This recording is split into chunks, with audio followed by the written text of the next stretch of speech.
On page 74 is the next recommendation. Move that way. Thank you, Madam Mayor. Second that, Madam Mayor. Thank you, Councillor Sheldon and Councillor Rhodes. Is there any opposition? I'll put it, those in favour, those against, the carried. The next one is EGRO 01, and Councillor Hall has indicated he's leaving the meeting for this item. So, George, you'll need to text him when it's back on, when the agenda is restored. Did we do 03, Madam Mayor? Pardon? Did we do item CEO 03? Is that a new one, is it? I'm sorry, I've only got CEO 02 on my copy. That's probably my fault. No. That appears later in the agenda. Sorry? That appears later in the agenda. It's part of the addendum. Okay. Where does it appear then? I'm sorry, where does the CEO 03 In the addendum booklet, it's actually on the agenda under addendum booklet. Okay, thank you. Okay, then, as I said, next is Councillor Hull left us. No, he's still operating. He's a little red dot.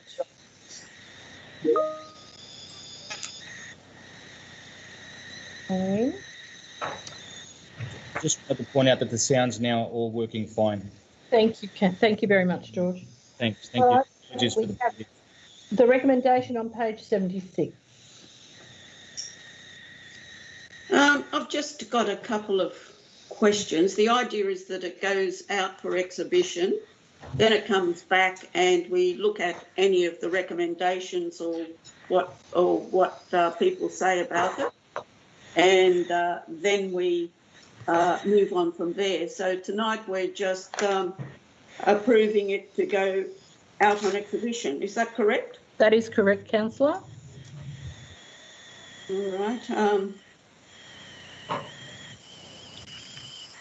Can I just say that in number 3, there was an alternate planning proposal that was done by the APA.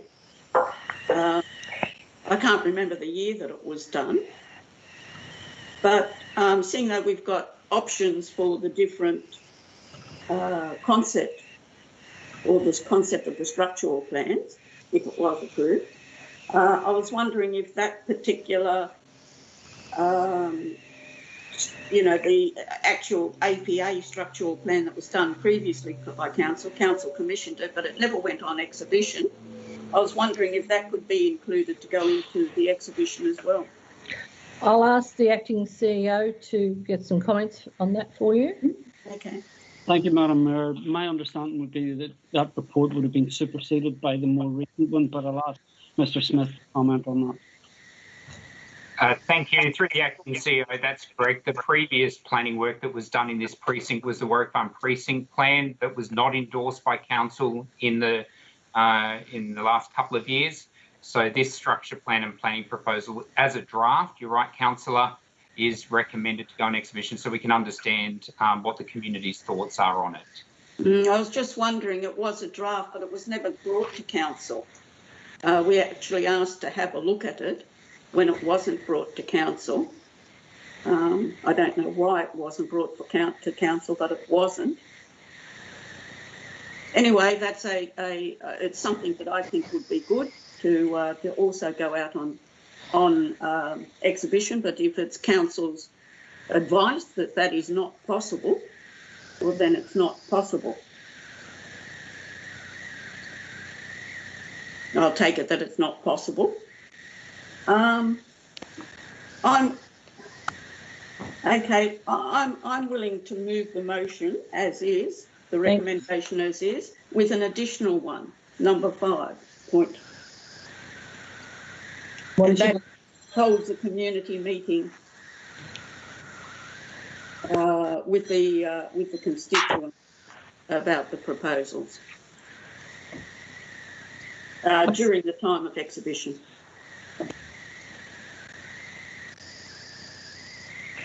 Madam Mayor, I have a question about that. Yes, Councillor. Does the council intend that a community meeting would be sort of a virtual one or an in-person one, just given the current nature of restrictions? Well, it would have to be virtual, wouldn't it, Madam Mayor? I'm not too sure. Yes. Yeah. Look, I'm happy to second the amendment. Thank you, Councillor Hadid. Is there any opposition? No, I've just got a question. Yes, Councillor. I note the comments of the local planning panel where they're recommending it doesn't go to Gateway at the moment, and I realise we've responded to that. But just a question, probably for David, Mr. Smith. How much weight does the local strategic? How much does the planning panel hold? If and when this does go through to Gateway, that they have recommended it doesn't go through. In terms of sort of planning and who supersedes who and what advice they can and can't take, how much weight does this hold? I'll ask Mr. Smith to respond on behalf of the acting CEO.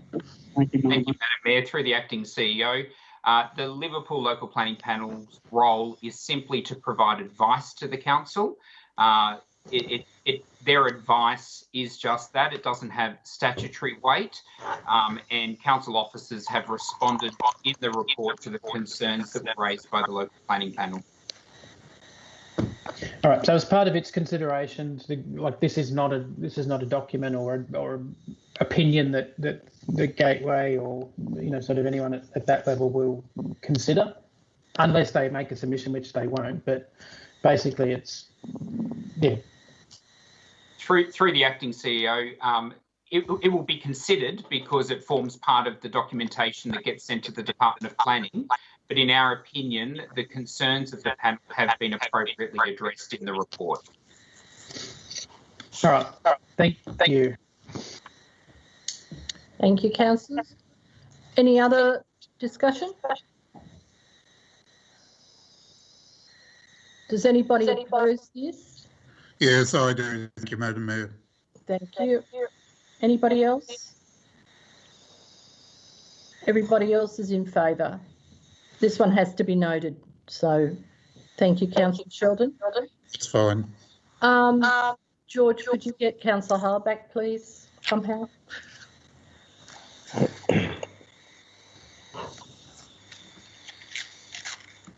Yeah, we'll do that now. Thank you. Madam Mayor, I'm back on. Good. Madam Mayor, there is a problem with the sound. I've just been listening on another computer and it's echoing. Yeah, I can hear it too, I have to say. I don't know why it's doing that. And it's a substantial delay, I think of probably 5 or 6 seconds. So it's not that much, but it's a couple of seconds and it's difficult to understand what's going on. Sorry. No, we had somebody already complain about the sound and George has attended to it, he said. So we'll see how we go. It is being recorded as well. So the next item's on page 98. Madam Mayor, I'm happy to move that, but I would like a discussion and a possible change to the enforcement policy. So that will become part of the motion, councillor. So what is the actual change, because that has to be noted in the recommendation. So what is the change you want to make? Okay, well, the change that I would like to make would be section 5.34 on page 637 of the attachment book 1. And it says, where clear evidence is available. I think that should be where there is verifiable complaints received by council, or, that there is evidence available, that the nominated PCA has acted outside their authority. Council's authorised officers, through their manager and or director, not the word may, but must make formal written representation to the PCA, Building Professions Boards and the EPA detailing the complaint. And then an additional 5.35, council is to maintain a register of complaints referred to council and all correspondence in regard to each matter to be reported to council quarterly. I suggest this because I read Councillor Haggerty had I don't know whether it was a motion or a question in this particular agenda, and I felt that he made a very good point that our current enforcement policy leaves it to the discretion of the enforcement officer that's out there on the road, on the ground thing, and really it's just on that particular person's word that there was a clear offence. We've asked for leniency at this particular time during COVID, and the leniency is, well, is there a danger? If there's no danger, in view of the fact that we've got lots of more cars at home and might be parking on the verge and whatever, as long as they're not going over driveways or any of the other dangerous situations that might occur, that we're supposed to show leniency. And I just thought we might be able to just change the enforcement policy to accommodate that, so that they could take a photograph, it comes back to council, and then if the managers also agree that it is a dangerous situation, then a fine should be issued. And the reason why I suggest also that we allow the reports to come back to council quarterly is just so that we can keep an eye on it. The problem that I have with particularly that enforcement about people being booked on our narrow streets is because the planning system itself has created the problem with our very, very narrow streets and the lack of parking. And then we're going around booking everybody, which is the law, admittedly. And I just feel that that sits uncomfortably with me. So I would take you then as debating to your motion. I'm just going to stop you there, Councillor. Yep. And through the CEO, acting CEO, are there any legal impediments to this amendment? Madam Mayor, I'm aware that our current enforcement policy is actually under review and is due to come to council in December. So I'll ask Mr. Smith again if he would add anything to that. I think it may be possible to separate the two issues out. Thank you. Through the acting CEO, absolutely. As part of our review, we are looking at the whole policy. It's overdue for review, so it will be coming back to council by December. So it could be that we take that information on notice for it to be considered as part of the enforcement policy review. Thank you.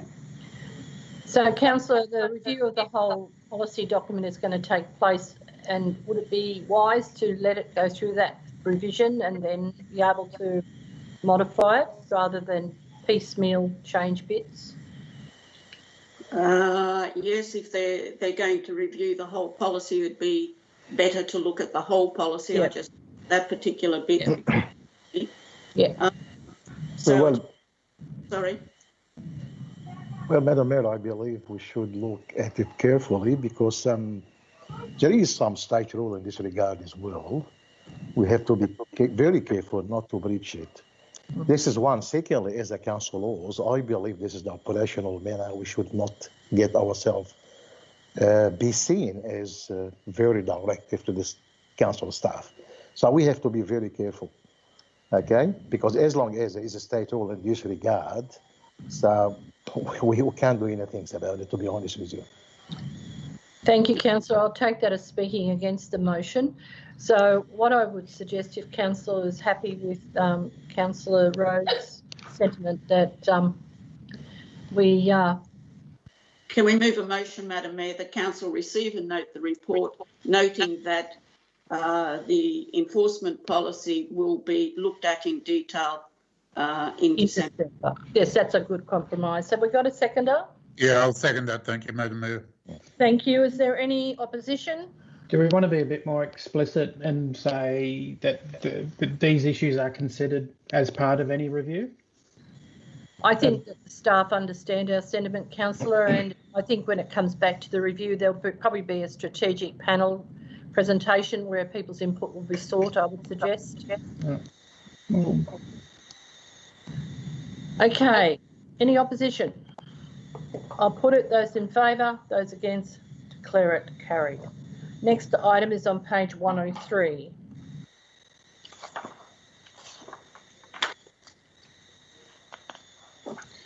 Yes. Happy to move that way. Yeah, I'll second it. Thanks, Madam Mayor. Thank you. Moved by councillor Haggerty and seconded by councillor Sheldon. Is there any opposition? Yes, Mayor, please. Mayor. Hold on, we've got councillor Chitty. Councillor Chitty, would you like to speak? No, Mayor, just record it as voting against when you vote. Oh, okay then, fine. Thank you. Did you want to speak to your motion, councillor Haggerty? No, just Okay. I think it's all explanatory there, and All right. Yeah. We have councillor Chitty opposing. Have you got anybody else? Yes, I oppose that too, Madam Mayor. Thank you. Anybody else opposing? Can I vote for half of it and oppose the other? Sorry, not two bob each way, councillor. I just want to clarify, are we on EGRA 03? Yes. Yep. So we've got council, I'm just confirming councillor Chitty and councillor Hall are voting against this motion. Have we got any other people? The reason why I have difficulty with it, it seems that the largest number of trees, significant trees, are on the smaller lot, which is, you know, really isolated in amongst a whole sea of industrial sites.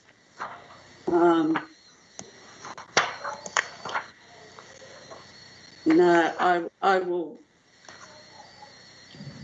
Vote against it? No, I'm going to vote for it. Okay. All right, so we've got two people opposing, councillor Chitty and councillor Hull. The rest of the council is voting for it. This one Could I has ask to a be question, noted. Madam Mayor? Yes, certainly, councillor Hull. Look, the reason I'm sort of objecting to it is what will become of the area? Who's going to carry out the maintenance to that? Do we put a fence around it so nobody can get in there? What are we going to do? It's in an industrial area, which means you're going to get illegal dumping, a whole range of issues. You're going to have problems with making sure that it's not a fire risk or a fire area. I don't know if we've really considered all of those options. It's going to be costly to maintain the council, surely. I might ask the acting CEO to make a comment.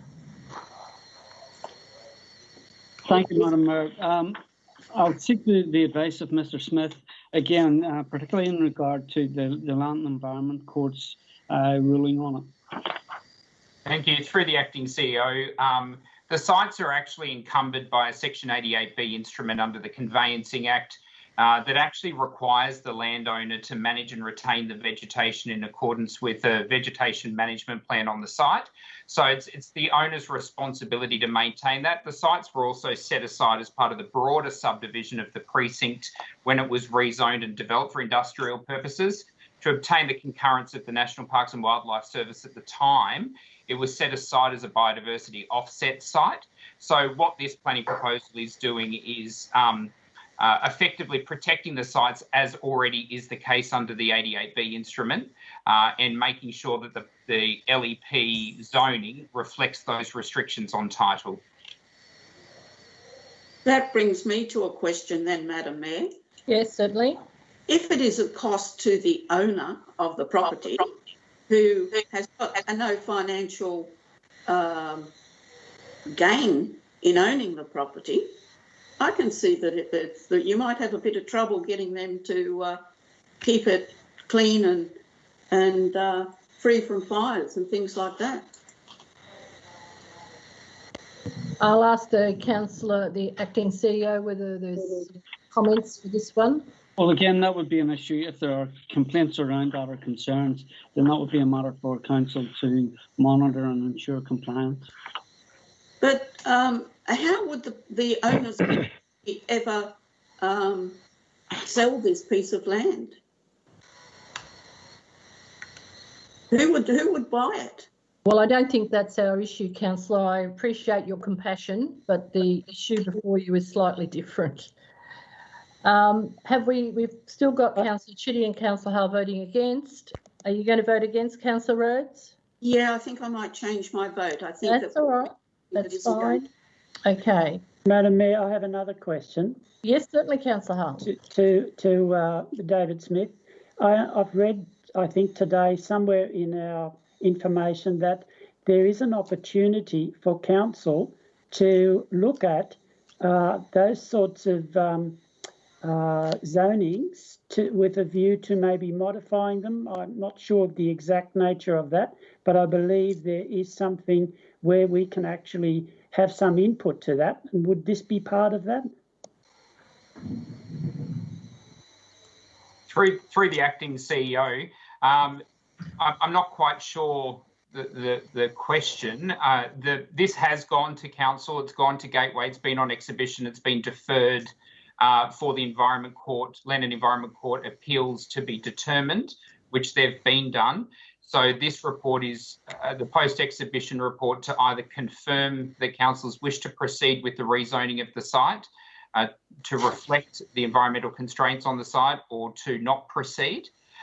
If council chooses not to proceed, that's a matter for council, but this is the opportunity for council to make a decision on what it wishes to do in relation to this matter. Thank you, Councillor. Thank you. Can I ask a couple of questions, Mayor? Yes, certainly, Councillor. Thank you. Through yourself to the relevant officer, who has the authority to put on or take off an 88B instrument? Through the acting CEO, I can answer that question. When a development application is lodged, the council officers under delegation have the ability to do that. That was sought through the development applications on both of these sites. Because those development applications were refused or deemed refused, that matter then went to the Land and Environment Court, and the Land and Environment Court then had the ability to do so. The Land and Environment Court declined to do so and refused the applications. All right, so through you again, Mayor, so it's really up to council whether or not the 88B stays on that property. I understand it was part of a DA previously, but really it's in the hands of council to say we can keep the 88B or take the 88B off that title. Correct. In relation to, sorry, through you again, Mayor, in relation to the offsets, and given that this is, and in particular the one that's in between all the industrial complexes, given the shortage of industrial lands, isn't there an opportunity for an offset somewhere else instead of smack back in the middle of industrial land, you know, in times where we do need industrial land? I mean, are there any threatened species on that site? Through the acting CEO, if I may. Yes, go ahead. These matters were all discussed as part of the Land and Environment Court decision, so the proponents were proposing to do that. I just refer councillors to the judgment of the Land and Environment Court, which exhaustively discussed this matter, and the court determined that the impacts on threatened ecological communities was significant, that warranted the development applications to be refused. Okay. Thank you, Mayor. I'll still be voting against. Madam, thank you. Councillor Hull, you have your hand up. Sorry, Madam Mayor. Oh, right, okay. Enthusiastic hand. Madam Mayor, I will change my vote back to voting for it on the basis. Okay, all right, no worries. I'm going to put it. I've got Councillor Chitty and Councillor Hull opposing. Any other opposing? Everybody else is voting in favour. That's for the typist, and it's carried. The next item's on page 112. I'll move the motion. Thank you, Madam Mayor. Thank you, Councillor Shelton. Got a seconder? Yes, I'll second it. Any opposition? I'll put it. Those in favour, those, yes, it's me echoing. Those in favour, those against, declare it carried. The next item's on page 136. Yeah, move the motion. Seconded. Thank you. Moved by Councillor Didd and seconded by Councillor Hall. Just a Is there quick, any opposition? not an opposition, just maybe a point. These are coming through quite regularly, and I'm a big supporter of them. You know, sort of naming streets that have some historical significance to the previous landowners, rather than these continue to come back every few months. Whoever's in charge of naming the streets, should they not have some guidance in relation to that, to sort of look at previous owners of the land, and where possible make contact with the family members to see if they name the streets after them? It's just going to sort of save us a bit of time and effort. From memory, this is like the fourth or fifth one in the last 18 months, I think. Well, I'll just ask the acting CEO to make a comment. I certainly take your principle, Councillor Haggerty, but I'll ask Mr. Smith again for some expert opinion on that. Yeah, thank you. Through the acting CEO, Councillor, that's ordinarily what we do when streets aren't named. So in Austral, all the new proposed streets that haven't been constructed have all been named. We put a report to Council in 2018 so that we didn't have to put reports to Council on an ongoing basis. As part of that, however, there are some people that aren't happy with the names that have been allocated. So they are applying to Council for consideration to rename some streets that aren't constructed yet, that will be constructed to clearly honour, I guess, the previous owners of the land. Okay. All right. Well, I guess if there's a more efficient way to do this that is, saves sort of council resources, ratepayers' time and money, perhaps we should have a look at it. That's all. Just on that, if I may, through the acting CEO, the naming convention policy that talks about park naming, suburb naming and road naming is the review is being completed as we speak. So I'm expecting that to come back to Council next month or the month after for consideration. So we will be able to look at delegations and opportunities to streamline and improve the current process. Okay, thank you. Madam Mayor, just before we move on a very different note, I too really enjoy the fact that some of these are, learning about some of these things as they come through in our papers. And I also note that recently Council did a series called Lovely Verse Stories, which was very well received by the community. Is there any way that stories like these could also be shared with the wider community? I'll ask the acting CEO for comment. Madam Mayor, I'm sure Ms. Sanguiliano, who was in charge of that project, would be delighted to use that as a community engagement tool and unearth some of the history around this. So we're more than happy to explore that. Thank you. Thank you. Any opposition? I'll put it. Those in favour, those against, declare it carried. Next item's on page 141. I'll move that way. Thank you, Madam Mayor. Seconded, Madam Mayor. Thank you. Moved by Councillor Shelton and seconded, and seconded by Councillor.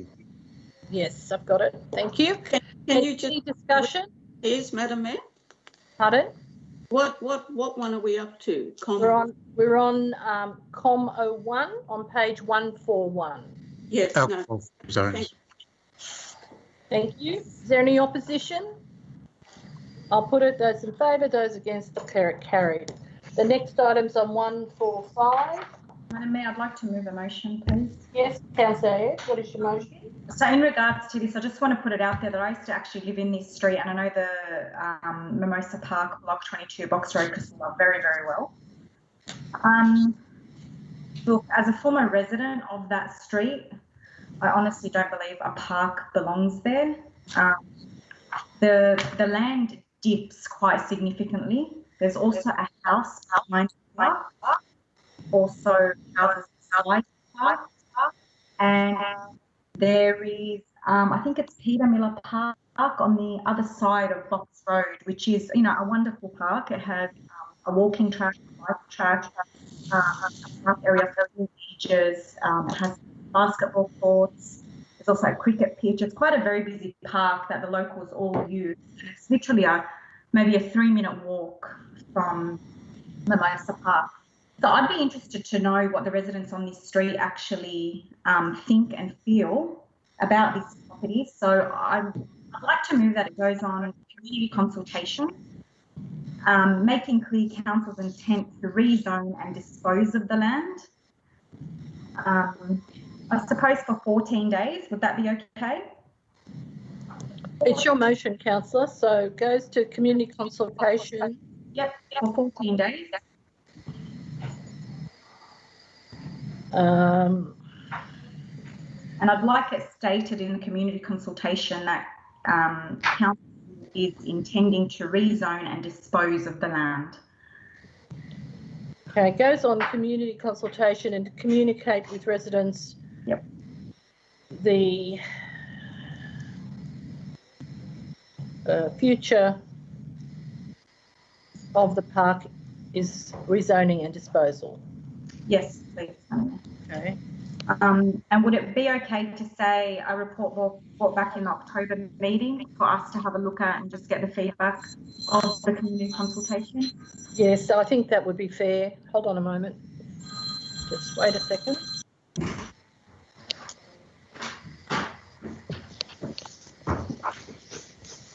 Right, hello. Yeah. To community consultation. Have you got a seconder, councillor? Happy to second that, Mayor. Councillor Chitty seconding. You want to speak to your motion, although you have spoken a little bit already, councillor?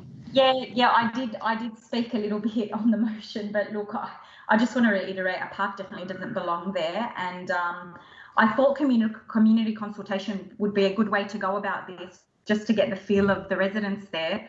And then, you know, whatever they came back, I mean, if they were happy for a park to go there, sure, we can do the plans for that.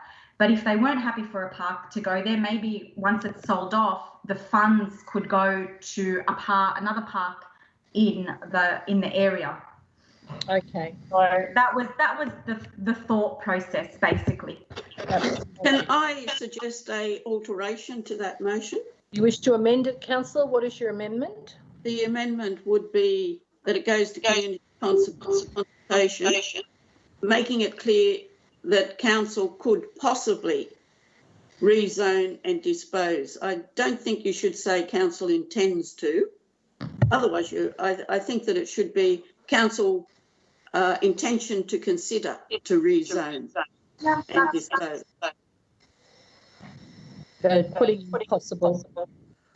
Thank you for that. Okay. Possibly consider. Madam Mayor, could I suggest we leave that bit out in terms of rezoning and disposing of the land? Because if the intention is to get the views of the community and see what it is that the community wants there, surely we wouldn't want to prejudice what's possible. Well, it's up to the mover and the seconder whether they'd be happy to drop that. The councillor is asking for community consultation on that park. With the amendment. I'll make a little suggestion, if it's okay, Mayor, as a seconder. Yes, councillor. To help clear all this up. Go to community consultation with two options. One, here's a park for you. Two, rezone and dispose. Okay.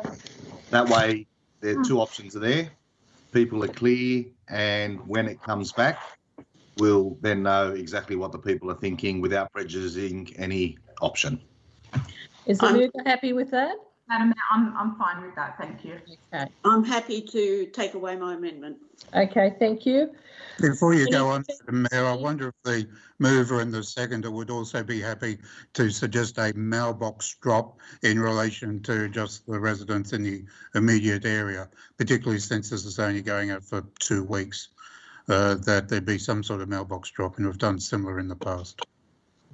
Depending on price, look, that parcel of land has actually been the topic of discussion for many years. So I lived in Box Road now, it would be maybe 2 years ago, and residents talk about it then, and up until now when they bump into me, they still ask me what's happening with that parcel of land. So they're well aware. I don't think that's necessary, but thank you for that, Councillor. I think that council staff would be able to communicate quite efficiently with people affected by this decision. So it's not their first rodeo, so to speak, councillors. So I'm certain that there would be a proper consultation process. And as Councillor Chitty knows, we've been down this path before.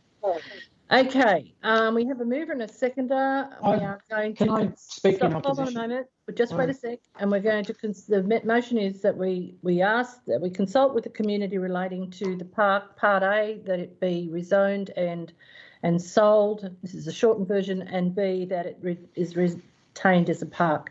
Now, Councillor Hall, is it that wishes to speak? Haggerty. Haggerty. Sorry, Councillor Haggerty.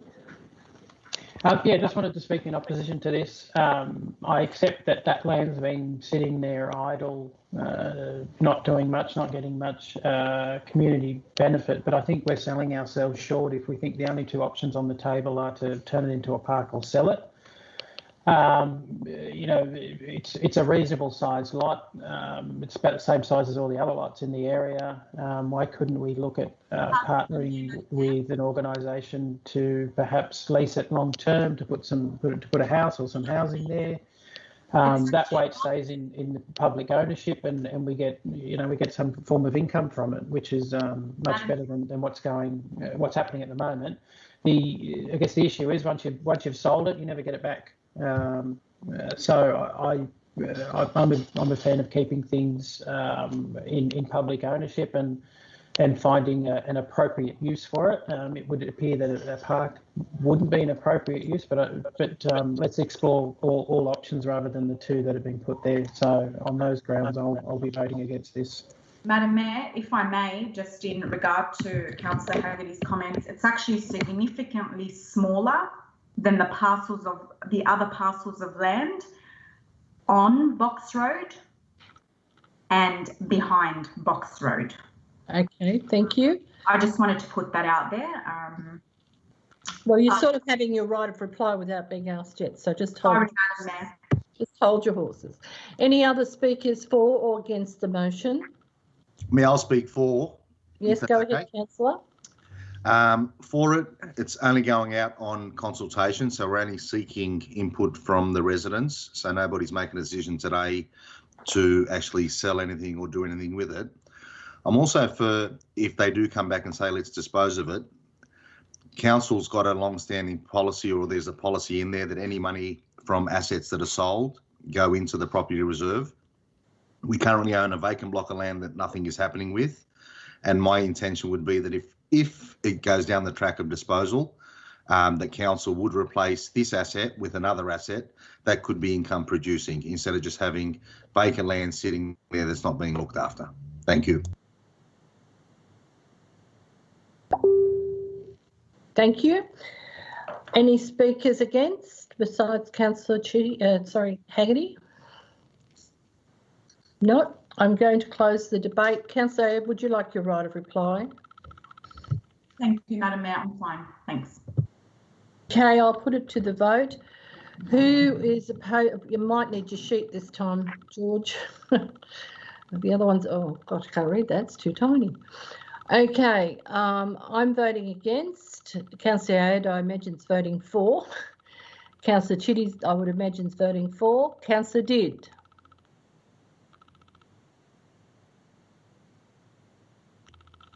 For. Councillor Haggerty? Against. Councillor Hall? Sorry, for. For. Councillor Caliander? Against. Councillor Canib?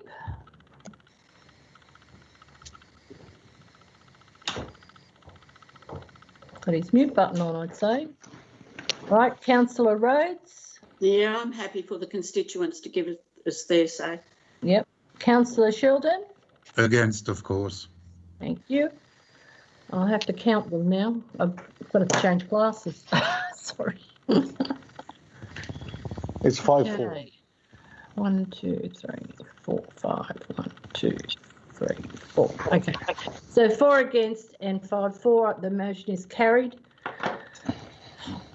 Thank you. Moving on to the next item. The next item is COM 03 and it's on page 155. I'll move, Madam Mayor. Thank you, Councillor. Seconded. Yeah, I'll second that for you. Thank you. Is there any opposition? I'll put it. Those in favour, those against, declare it carried. Next item is on page 162. I'll move as per the book, Madam Mayor. Thank you, Councillor Rhodes. Madam Mayor. Seconder. I'm Happy to second it. Thank you, Councillor Hall.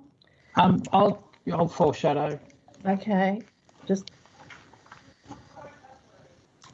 okay. Would you like to speak to your motion, Councillor Rhodes? Yes, Madam Mayor, thank you very much.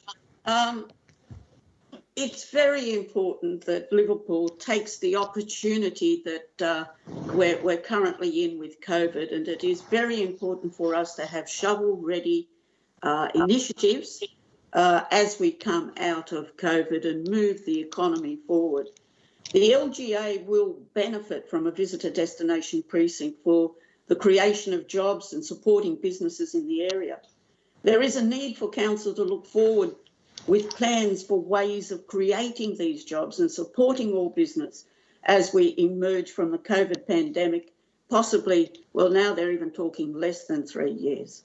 The visitor destination precinct is a long-term project. State and federal governments will be keen to get their economy moving after the pandemic. And experience tells us that we will need the shovel-ready opportunities for any grant funding for this purpose. We as a council have to start looking forward towards what we may be able to achieve after the pandemic and for the good of Liverpool. Nobody can underestimate the value. If we bring people into Liverpool, we have more people that are going into cafes and restaurants. If these sorts of businesses do well, we're then helping the service industry, the accountants, the financial planners. It just goes through the blood of any city or any place where these types of initiatives are taken. After the pandemic, both local, national and international travel will return to Australia, and Liverpool can be ready to maximise that opportunity to provide a precinct that will draw those people into Liverpool, spending their money and enjoying their local, national and Australian experience here in Liverpool. Liverpool Council has the opportunity to use this time whilst we are under the restrictions to build projects that have the capacity to contribute to the long-term financial benefit of our citizens. The visitor destination precinct, along with other similar projects of similar economic benefit to Liverpool, should be on top of the to-do list for council. It is jobs and the successful businesses that Liverpool must concentrate on now. We need to be taking the necessary steps now so that council will be able to provide such opportunities as fast as possible for the benefit of Liverpool after the pandemic. Action, foresight is needed now by Liverpool Council for Liverpool's future growth. And for this reason, I really hope that the councillors endorse this particular motion. Thank you, Councillor Rhodes. Any speakers against? Yeah, I'll speak against in order to, sort of get the gist of why I've foreshadowed a motion across. I don't disagree with everything that Councillor Rhodes has just said. We need to get money. We need to get shovel-ready projects moving. We need to get people employed, and we need to get the economy moving. Employing a couple of external consultants for 6 to 12 months, who, in all likelihood, don't live in Liverpool, won't do that, unfortunately. What I would rather spend that sum of money, certainly in the short term, on, building parks, building roads, that kind of stuff. That employs local contractors, local council staff in meaningful employment straight away, and that gets back into the economy and builds the economy quicker. I don't have an issue per se with the concept of a visitation plan and a master plan for this area. I think it's a question of priorities. Where do we spend $150,000 to $200,000 at this critical moment when we're in the first recession we've been in in over 3 decades? I would rather prioritise other projects. Building a park, putting a road in, some genuine shovel-ready projects that involve shovels. Now, I'd be happy to reconsider this at a future date. So perhaps at my thinking is that we reconsider this at the Q3 budget review. And the reason I'm suggesting that is that that'll be in the shadow of the federal budget. And we'll have a much better idea of what the federal government's focus is in regards to stimulus and getting the economy back on track. If there is money on the table to fund the entire project here, not just some consultants putting together a glossy brochure, if there is in fact money on the table to do this from start to finish, to build a visitation precinct, to basically finish this entire project over 2, 3, 4, 5 years. If there are millions of dollars on the table in the federal budget, then by all means, let's go after it. I don't think it's an effective use of taxpayers' money at this date and time to spend $150,000 to $200,000 for some external consultants who, as I said, in all likelihood probably won't live in Liverpool, to put together a document that then sits on a shelf until we get more money. Let's get all the money up front and then let's go after it. And I think we can get all that money if we defer this to the Q3 budget review, have a good look at what's in the budget, in the federal budget, what grants and opportunities are out there for us, and we go after that. Thank you, Councillor. Any other speakers for the motion? I'll speak for, Mayor. Thank you, Councillor Chitty. Yes, there is some money, but unless we get some plans in place and we actually start working on things, when the budget does get through, and we don't want to be relying on the federal government because they've got their own issues for the whole economy, us as a council need to do our part. We've spoken about this precinct plan for a while now, and if there's one thing that council needs to do is to ensure that we do have plans in place, because there are funds out there. We just heard the state government announce not long ago that it wants to build stadiums, stadium mania. They're going on about now. So stadiums, council was looking at a stadium precinct once before and then pulled it. And all of a sudden, there's a lot of money now out there for stadiums. So we've, not missed that boat. It's something that hopefully we can, get back onto. But again, this project here needs some planning, needs some detailed design. The Q3, if I understand correctly, though, Councillor Haggerty, would be in March next year. If it's Q3 budget, if we're talking financial year, so maybe it's got to be the Q1 if it's financial year we're talking about. But who wouldn't want to see an Aboriginal arts, culture and learning facility in Liverpool? Who wouldn't want to see the Collingwood House being rejuvenated that we've been talking about for a long time that's falling to bits? Who wouldn't want to see a Liverpool museum in that area as part of a visitation plan? I can't vote against seeing those things here in Liverpool. I'm very supportive of this. I think we should get the plans going. And I see in the report we've spoken to the elders from the Aboriginal community who will play an important part in the planning of this. So I think we need to get plans into place. And yes, it may be consultants that are not from the area, but there's a lot of things that council builds. I think one of our biggest projects we're going to build now was awarded to somebody not from the area. So consultants need to be engaged. We need to get the plans and we need to be shovel ready for money if it is announced. The federal government, if it does announce money, isn't then going to wait for us for 12, 18, 24 months to get our plans ready. So I think we just get on with it now. Thank you, Mayor. Thank you, Councillor. Any other speakers against?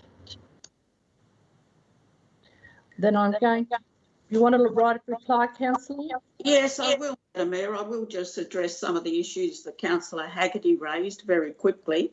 And it's very short-sighted to be saying that, it's going to consultants who probably won't live in Liverpool.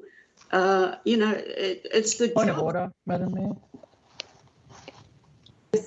Yes, Councillor, what's your point of order? Yeah, I take umbrage with being labelled short-sighted. My job as a councillor is to look at the long term, be strategic, make strategic decisions, and that's what I'm doing. So to be labelled short-sighted is offensive.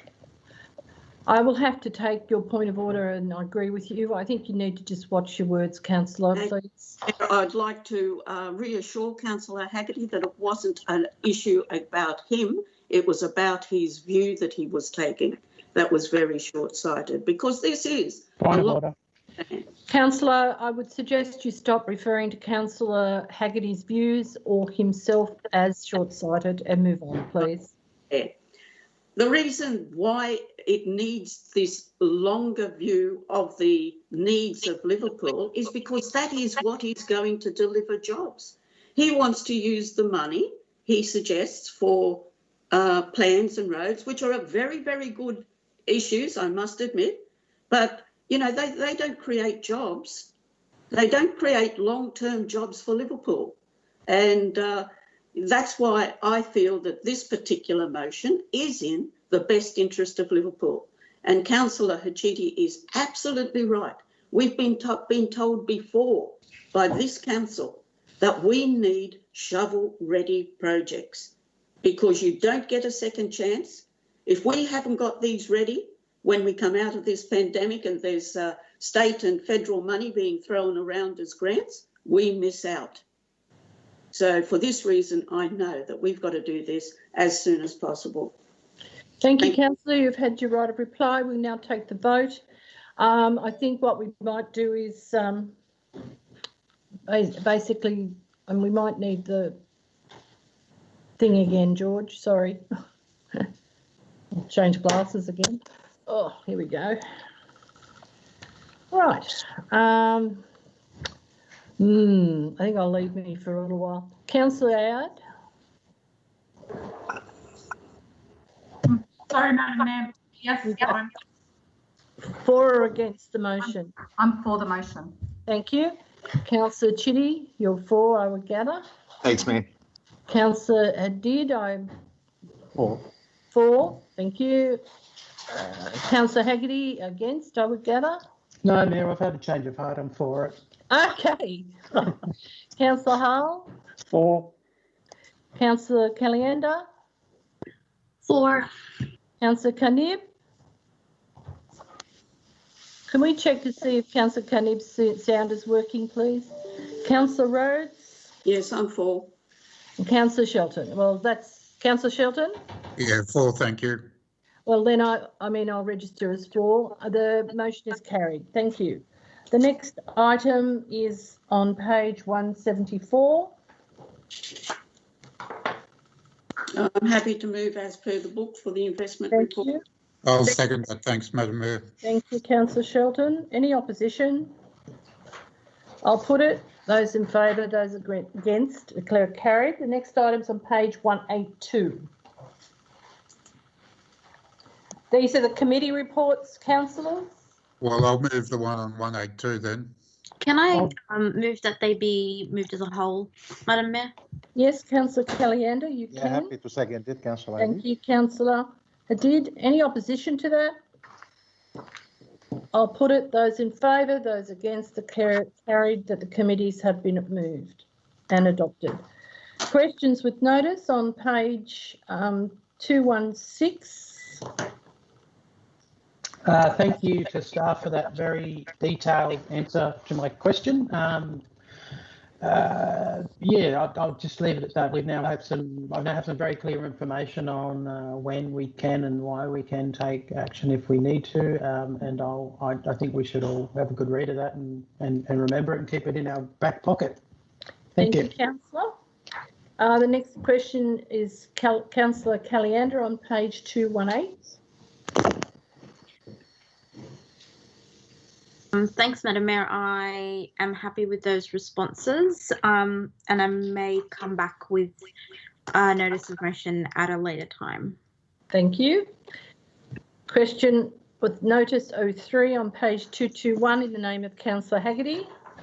Yep, I'm mindful that obviously we'll get answers to this one in due course, but just I guess in relation to this entire issue, have we had any correspondence from either the department or specifically Western Sydney Parklands Trust on this change? Have they approached us? What have we heard? I'll ask the acting CEO. Thank you, Madam Mayor. I can confirm that the Interim Chief Executive, Sue Ellen Fitzgerald, has spoken to me at length about the proposed changes and the future role. She's very keen to come at a time when we can organise it to brief councillors on the changes and on the future role of the new trust.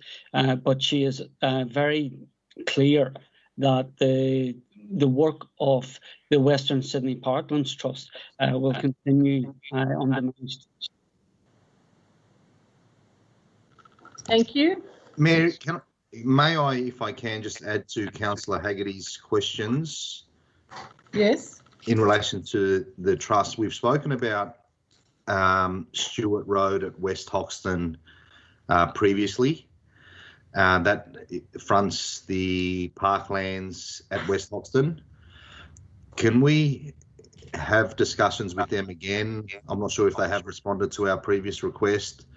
That road that borders the trust parkland is an absolute tip. I know we've got our monitors are out there, but it's not discouraging people from that. And what would solve that is if that road is fixed up from their end where their parkland is. Something needs to happen. So in any discussions, can that please be brought up? Councillor Haggerty, are you happy with that? Yep, always happy to ask a question. Fine, thank you. Excuse me. The next question is in the name of Councillor Rhodes on page 223. Yes, I'm happy to wait until next month and see what information can be told.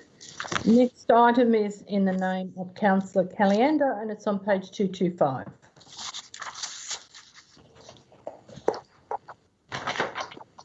That's fine. I'm happy to wait for the responses to come back.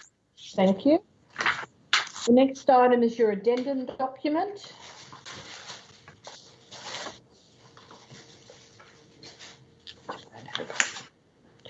The item's on page 1882. And which one is this, Madam Mayor? Nominations for Public Space Legacy Program. All right, thank you. CEO 03. I'm happy to move as per the book. Thank you. Don't we have to make a decision about option 1 and option 2, Councillor Haggerty? The motion in the book is endorsing 1. That's how I read it. Option 1. Okay. So Pie Hill, Wild Park, Macquarie Street. Okay. Well, Thank I you. would like to put a foreshadow motion then, Madam Mayor. Thank you. Have we got a seconder, Councillor Haggerty? I'll second, Madam Mayor. Thank you, Councillor Calienda.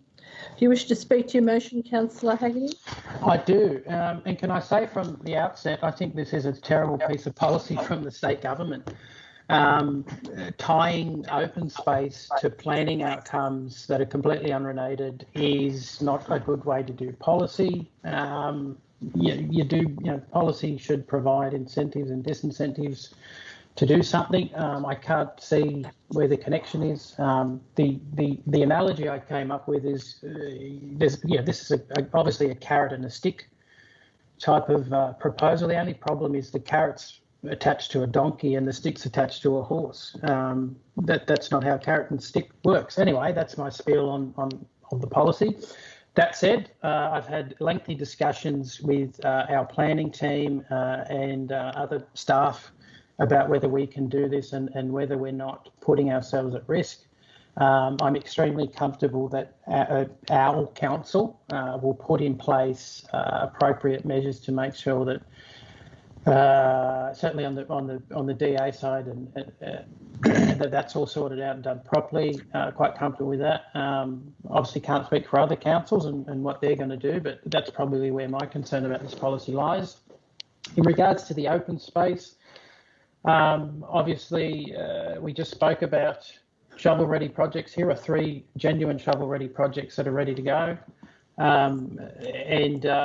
While we had 4 on the table, the 3, while I'm going for this option, is that everyone gets a bit of love in this option. So CBD gets a bit of love, the suburbs get a bit of love, and obviously out in the rural area, they get a bit of love as well.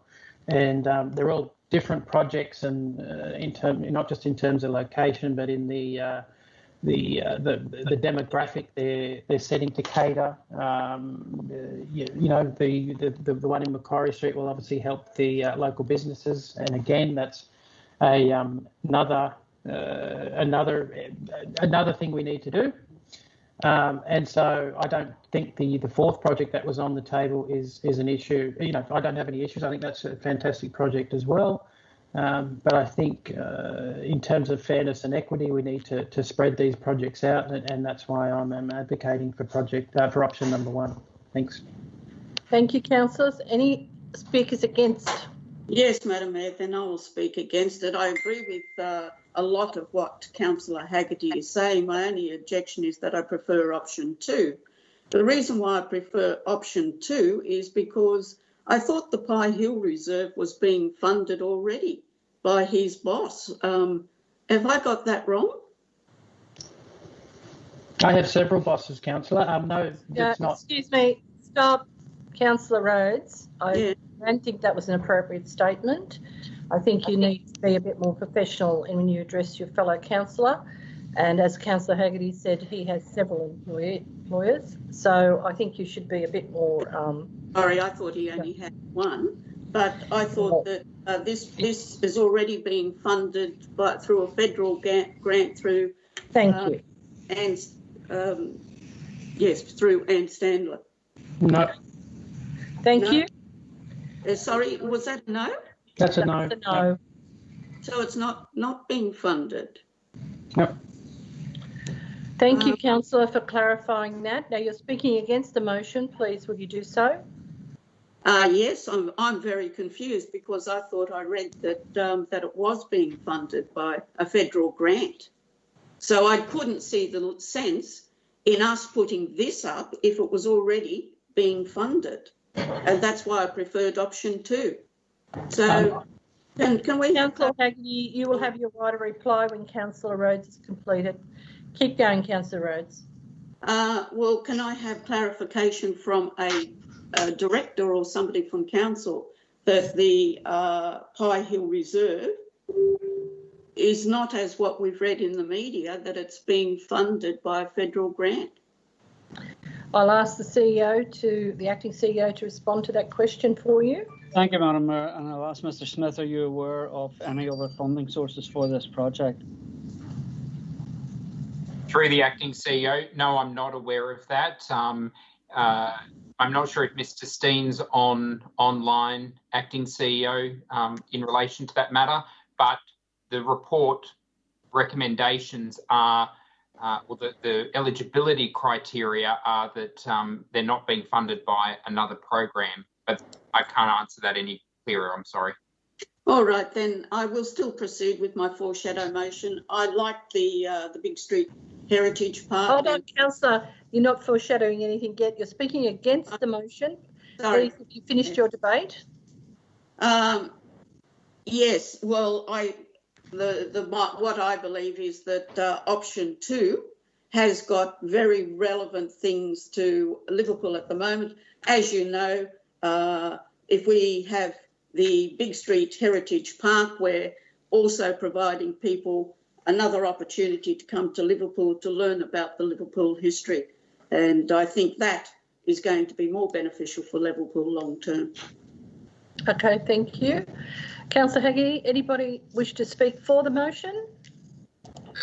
Just some questions, Mayor, please. Yes, councillor. Through yourself to the acting CEO, why is it taking a carrot for us to be able to speed up DAs? Mr. Smith. Thank you. Through the acting CEO, I've also got the Manager of Development Assessment, Mrs. Kakish, on the phone. If I can refer that question to Mrs. Kakish.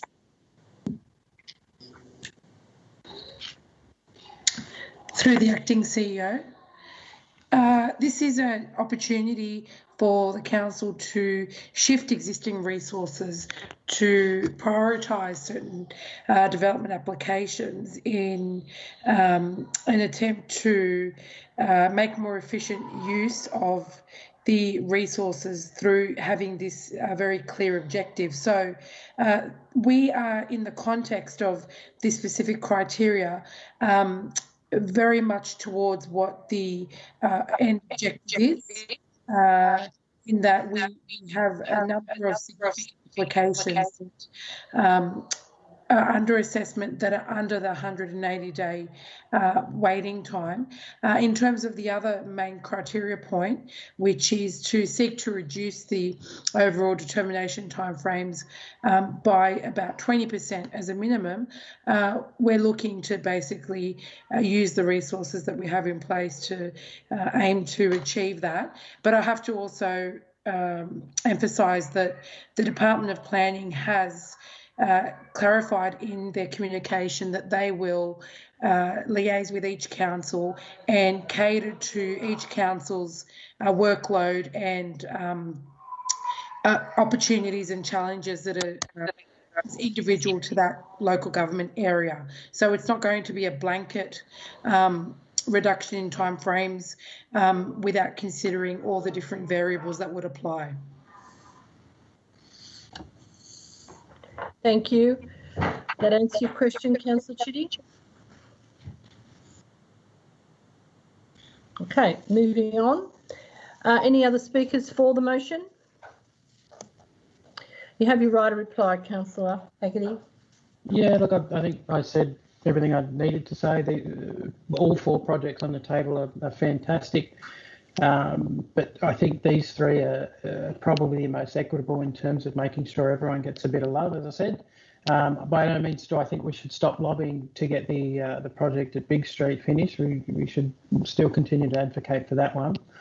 In response to Councillor Rhodes's confusion, I believe the project she was referring to is Shuffle Park, which is over at Horningsea Park, and that recently received, I think it was a $1.4 million grant on behalf of the local member, Anne Stanley, and the federal government. So that's a different project. That's several suburbs away.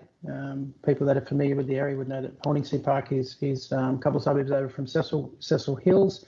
But three great projects. Let's get on board, and I'll be keeping a keen eye on the planning team to make sure that we're hitting our marks. Thank you. Thank you. We've closed debate, and we'll need the list up there, please, George. Okay, Councillor Aird. Madam Mayor, are we voting on the foreshadowed or the motion? No, just the motion. You can't do the foreshadowed unless the motion's been dealt with first. Thank you. I'm against. Thank you. Councillor Chitty.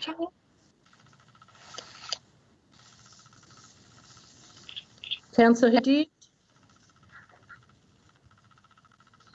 Seems like we've lost everybody. Councillor Haggerty. Obviously for. Councillor Calianda. For, Madam Mayor. Councillor Kanib, who's apparently having trouble with his button. Councillor Hull. Against. Councillor Rhodes. So against. Councillor Sheldon. For, but I think it sets a very bad precedent. Thank you. I'll go back. Councillor Chitty. Against me. Against. Councillor Did. Against. Thank you.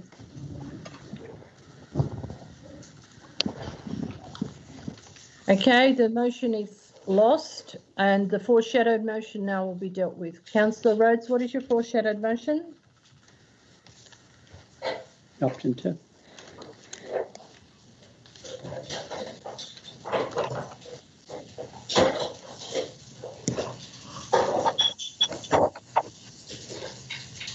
Councillor Rhodes?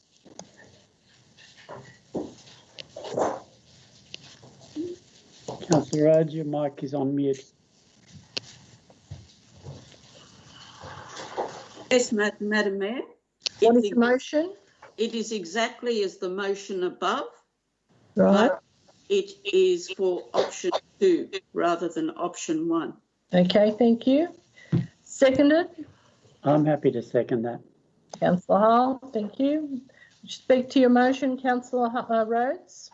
Madam Mayor, I think we've discussed this. It's just a simple choice, really. All right, thank you. Any opposition? I'll put it. Yes, somebody is going to say something? Nope. I'm going to put it. Those in favour? Those against? Declare it carried.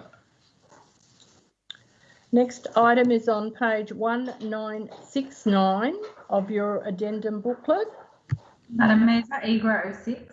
Yes, it is. I'd like to move a motion. What's your motion, Councillor Ayard? So it's as the recommendation is in the book, just with a change to number 4. So number 4 as it is, and I'll just add, with the exception of Middleton Grange remaining a town centre rather than a local centre. Thank you. You've got a seconder? I'm happy to second that, Madam Mayor. Thank you. You wish I'll to speak to your motion? Thank you. Do you wish to speak to your motion, Councillor Ayard? I do, Madam Mayor, thank you.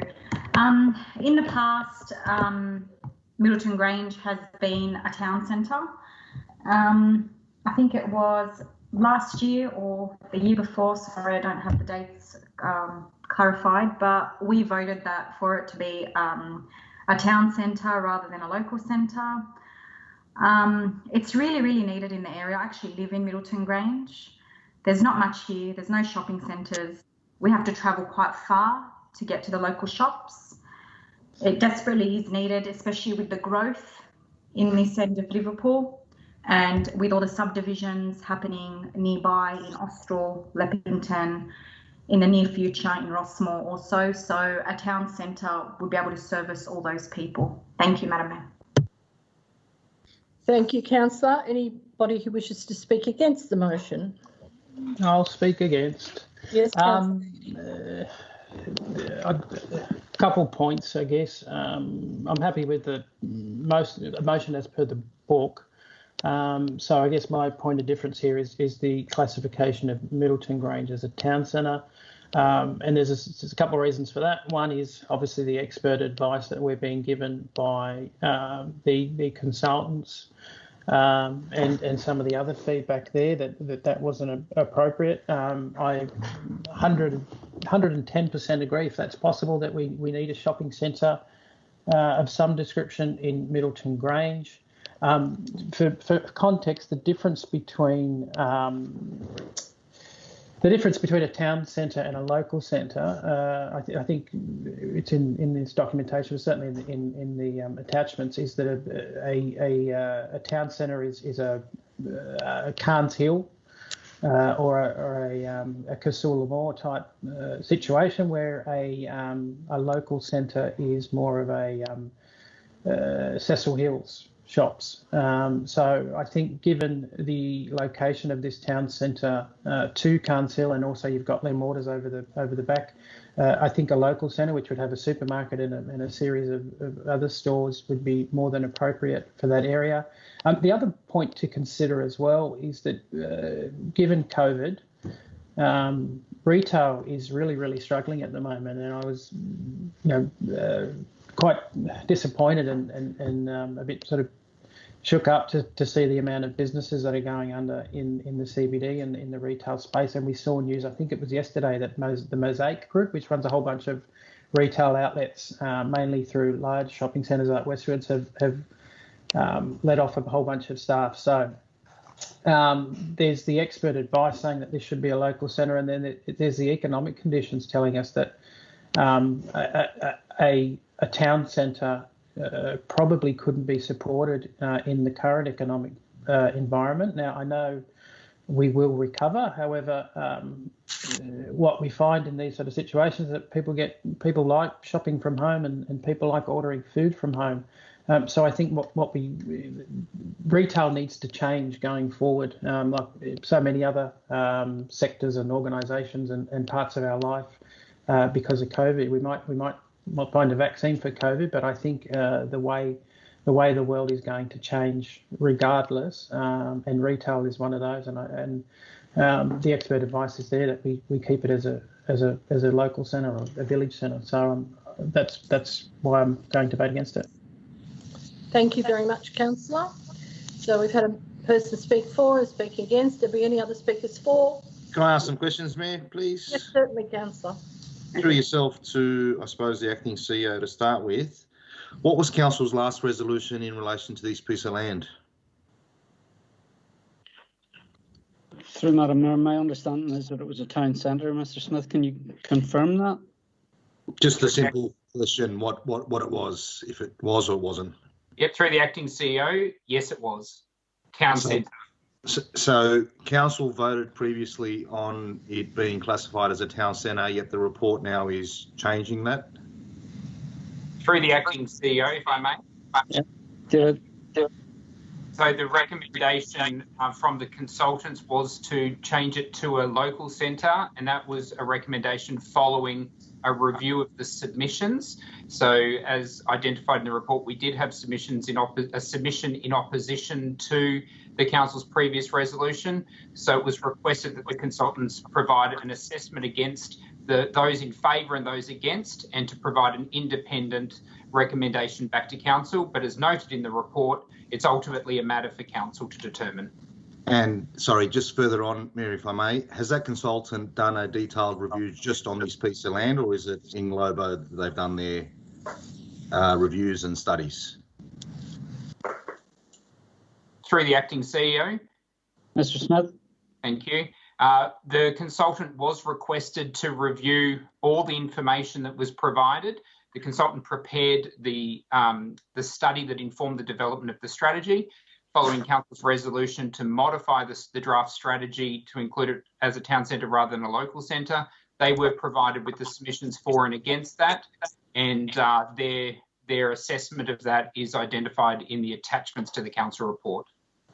And sorry if I can continue, Mayor. In relation to advice being received, let's just say, for example, the Liverpool planning panel, they've previously given us advice to do something and we've said, no, we'll go another way. Mr. Smith. Thank you. Through the acting CEO, yes, it's a matter for council to determine. In front of council is recommendations, but ultimately it's a matter for council about how they wish to proceed on this matter. All right. Sorry if I can continue, Mayor, if you don't mind. Since the council, when it resolved to call it a town centre, and I've always known, Middleton Grange as Middleton Grange Town Centre, not anything else, and this is why I just like that name. Since the council resolved to have it as a town centre, has that gone into any of our other LSPSs or any other draft documents the council's adopted? Mr. Smith. Yep, through the acting CEO, it's identified on the LSPS map as a town centre. The issue there was that was actually a typographical error from staff, because within the actual documentation, the actual centre's hierarchy is what's been determined, not necessarily whether in the LSPS or were a local centre or a town centre. The LSPS itself said that would ultimately be a matter for council when these strategies were developed. And I think this is the final one. Since the adoption of it being called a town centre by council, has any works been undertaken on the site in preparation for it to be a town centre? Mr. Smith. Through the acting CEO, I'm not aware of any works that have been undertaken on the site, though I am aware that council has approved a modification application, so they very well may have commenced work on site for a shopping centre on the site. So in line with probably what council has resolved previously, one would think, giving confidence. Mr. Smith. all I'm aware of is what the development application and the modification application has been approved. The issue about whether it's a local centre or a town centre in the retail centre's hierarchy is ultimately a matter for council to determine. Thank you. Thank you. Councillor Rhodes, you have your hand up. Yes, Madam Mayor, I'd also like to speak in support of the motion. Yes. And I base that upon, previous professional advice that we've had in the past, and also the growth in the area and the fact that it borders the 15th Avenue, which is going to be a significant road in the future, and in fact linking us to the international airport. I see all that area as being an area of great growth, and for that reason I vote for the above motion. Thank you, Councillor. Councillor Ayer, do you wish to write a reply? No, thank you, Madam Mayor. Thank you. I'm going to put it and close debate, and we need George's sheet again. Thank you, George. Okay, Councillor Ayer, I imagine you're voting for the motion. Yes, Madam Mayor. Councillor Chitty? Sorry for me, I'm just having some technical issues. Councillor Didd? For, Madam Mayor. Councillor Haggerty? Against. Councillor Hall? For. Councillor Caliendo? Against, Madam Mayor. Councillor Carnib? Against, Madam Mayor. Hey, there he is. Councillor Rhodes? The other one. The other one, yes. Yes, please, because it's not working. So I don't know what's going on. You're having, well, I think we've got gremlins tonight, Councillor. Yeah. Councillor Shelton? Yeah, my computer's dropped out. I can't keep up. Can't keep up. Although, Okay. are we on town centre or not town centre? Yeah, town centre or no town centre, Councillor Shelton? Yeah, I'll vote no. Okay, fine. Madam Mayor, can we have clarification from Jeff Shelton? He's voting no against the motion. Yes, he's voting no against the town centre versus no town centre. Yes, that's right. Thank you.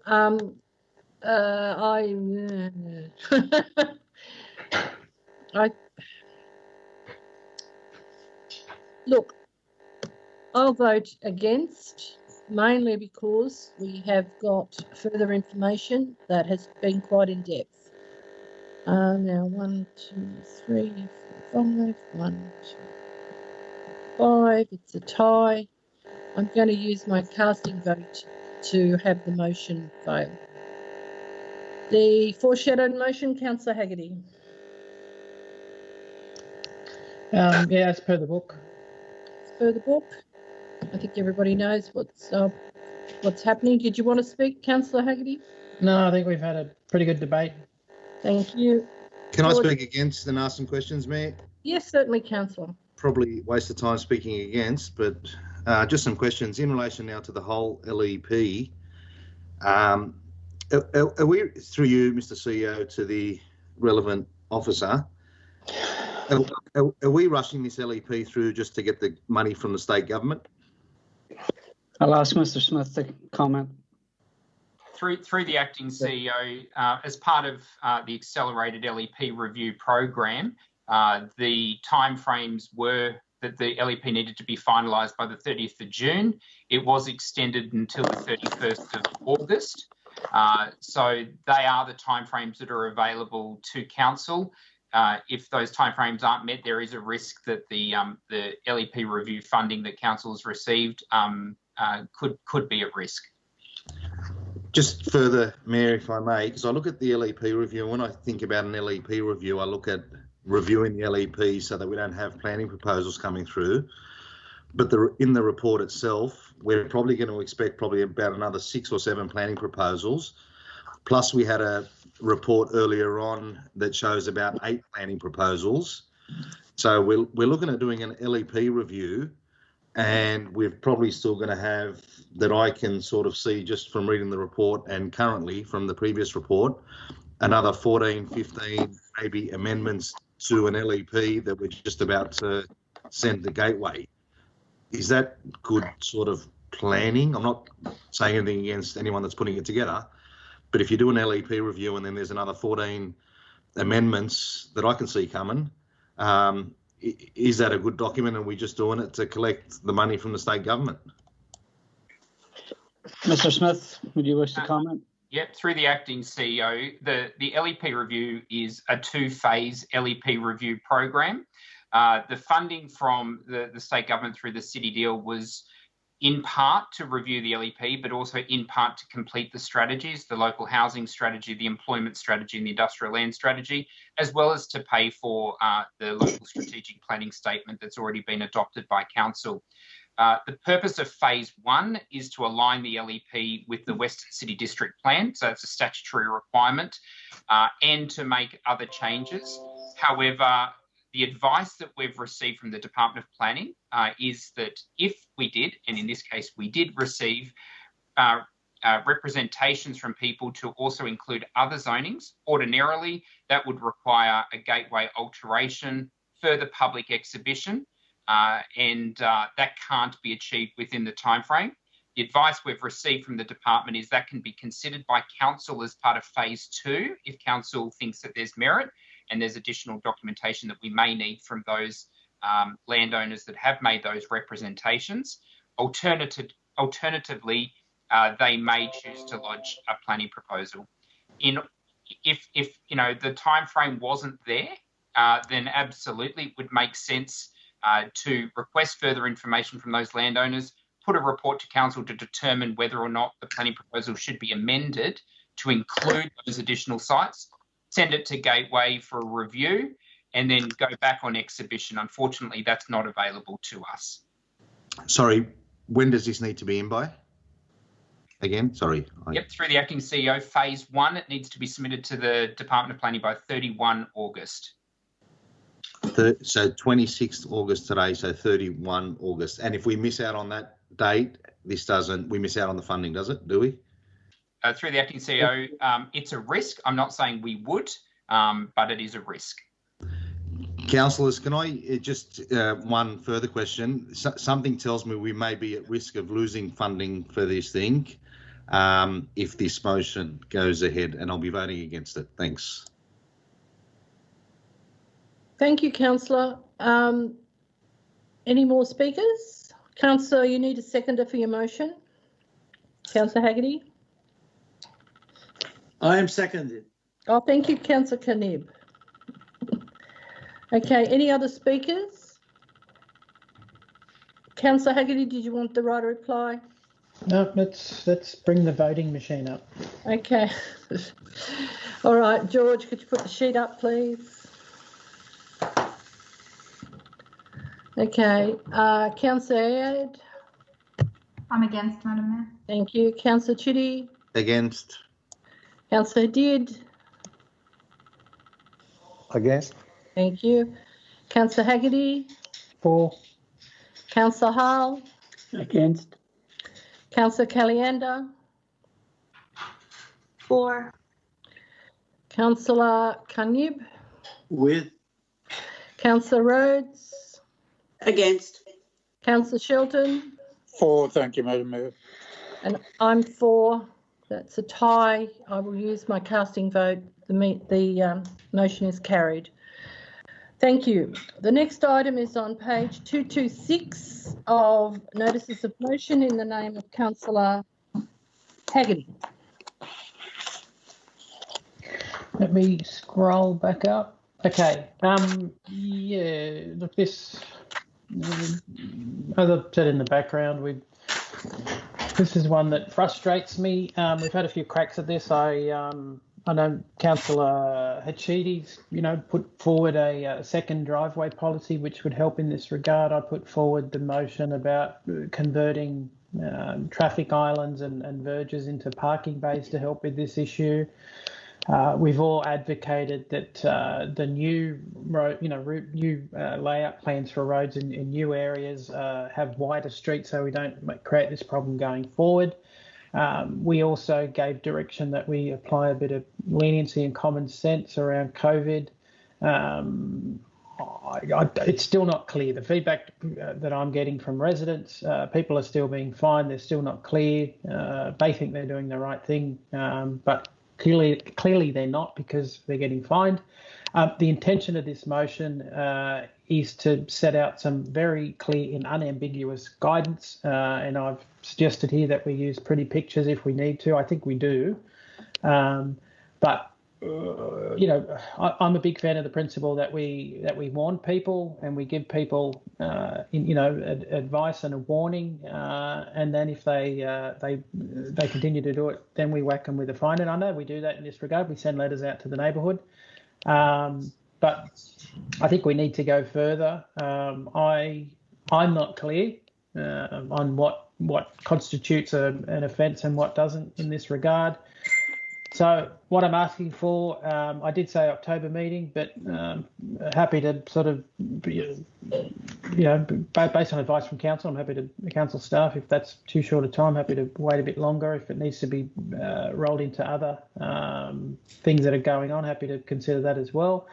But the outcome of this is we have extremely clear advice that, you know, every councillor and every community member reads and goes, I am 100% clear on when I'll get a fine and when I won't, and that we, once that advice is brought to us, that we then promote that. So we push it out through the usual forums, district forums, social media, traditional media, and perhaps on that letter that goes out to residents, we include it there. I can't remember if we do or not, but yeah, we do.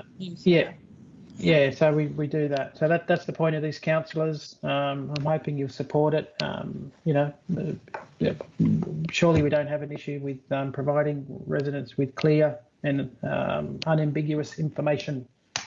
Thank you. Do we have a seconder for Councillor Haggerty's motion? Yes, Miss. Thank you, Councillor Cunningham. Does anybody wish to speak against it? Just a question, Mayor. Yes, Councillor. Do we need a policy to implement a state government rule? I'll ask the acting CEO. I have a view on that, but I think we'll ask the acting CEO to respond. My understanding would be no, we don't. So, sorry, and I totally get where Councillor Haggerty is going, but this is just another policy. If there's a rule in place that's governed by the state government, what's a policy from our end going to do? Or is it just an awareness campaign so that residents know when you can or can't be booked on a verge? I mean, I just don't see the point of bringing updated policies back for a rule that's not ours, where maybe it's just an awareness campaign that we're looking at. And obviously there's discretion there in relation that the council's given the CEO when and when not to book someone. So I'm not sure if a policy is going to help our cause or just an awareness campaign is going to help our cause. But I'm totally on board with what Councillor Haggerty's trying to do without all the paperwork. Councillor Haggerty, is your main aim a community awareness program? That's part of it, but I also think council compliance staff should have very clear instructions as well. That they're on the same page that we are, that the community is. In relation to Councillor Chedi's point, it just says update relevant policies and procedures. If there isn't a policy or procedure, then we don't need to update one. So, okay. Completely agree. But look, perhaps we can change point 2 to say bring back a report to the October council meeting rather than a policy. So bring back a report to the October council meeting. Thank you. The seconder's happy with that change, I gather. Okay. Yeah. Any opposition to this motion? Yes, Madam Mayor. Who was that? Sorry, Councillor Rhodes, was it? Yeah, well, Madam Mayor, if I may, sorry. You're going to speak against the motion? It's more just a clarification because this was previously spoken about earlier on in this council meeting, and I believe that the matter would be better addressed through the procedures. They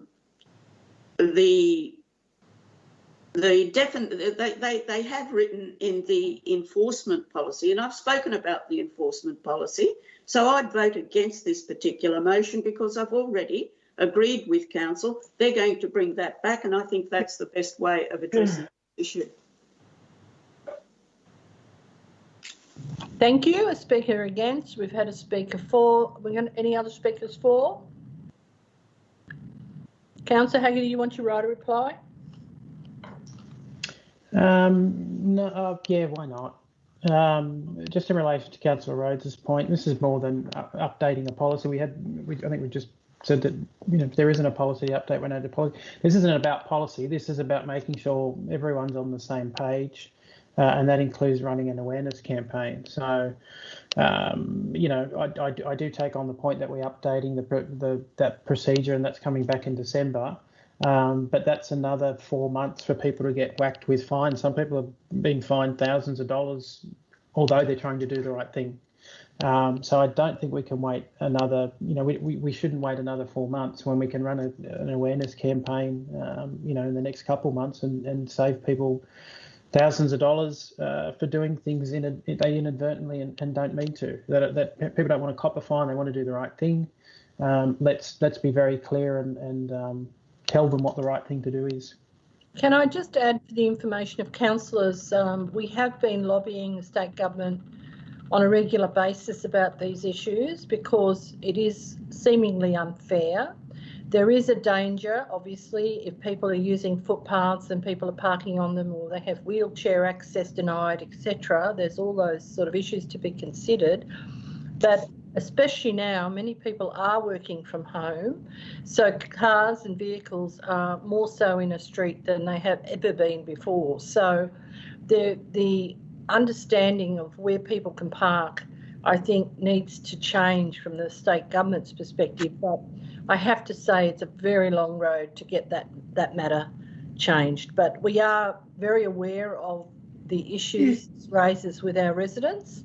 And regardless of the outcome of this motion, we will continue to lobby, because it is a state government regulation and we unfortunately don't have the power to ignore it. Now, I wasn't debating either way, I was just providing information for the councillors. Okay. Yes, put a shadow motion in that particular instance because you've just said exactly what I said earlier in the council meeting. So thank you. Don't debate. Shush.